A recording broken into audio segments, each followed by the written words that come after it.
அப்படியே அளவு ப்ளவுஸோட ஹேண்டை வச்சுட்டு மார்க் பண்ணுறோம் பாருங்க. இதான் அது. மடிச்சு அடிக்கிறதுக்காக ஒரு 1/2 இன்ச் மட்டும் விட்டுக்கணும். விட்டுட்டு ஹேண்டோட எண்டு கீழே அக்கிள் சைடில் மார்க் பண்ணுறோம். மார்க் பண்ணி இது வந்து தையலுக்காக எக்ஸ்ட்ரா விட்டுக்கிறோம். இது மேலேயும் மார்க் பண்ணி இந்த 2 டாட்டையும் ஒரு லைன் போட்டு ஜாயின் பண்ணிக்கிறோம். ஜாயின் பண்ணிவிட்டு அந்த லைனுக்கு வெளியில் ஒரு 1/2 இன்ச்சில் ஒரு டாட் மாதிரி சின்ன சின்னதாக குட்டி குட்டி டாட் லைன் போடுறோம். அப்புறம் உள்ளக்கூடியே இந்த கரைச்சி கட் பண்ணுறது, கை குடஞ்சி கட் பண்ணுவோன்னு சொல்லுவோம்ல, அதுக்காக ஒரு சின்ன கவ் மாதிரி வரைஞ்சிக்கிறோம். அவ்வளோதான். கை கட் பண்ணுறது ரொம்ப ஈஸி.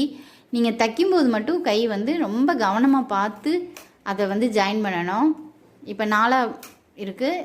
அதை ரெட்டையை எடுத்துகிட்டு தான் நம்ம எப்போயுமே ஃப்ரண்ட்டு வந்து நம்ம கட் பண்ணணும். இப்போ எடுக்கிறேன் பாருங்கள். 4 இருக்கிறது 2 எடுத்துகிட்டு ஃப்ரண்ட்டு கட் பண்ணுறேன். அவ்வளோதான். கை நமக்கு கட் பண்ணி முடிச்சாச்சு.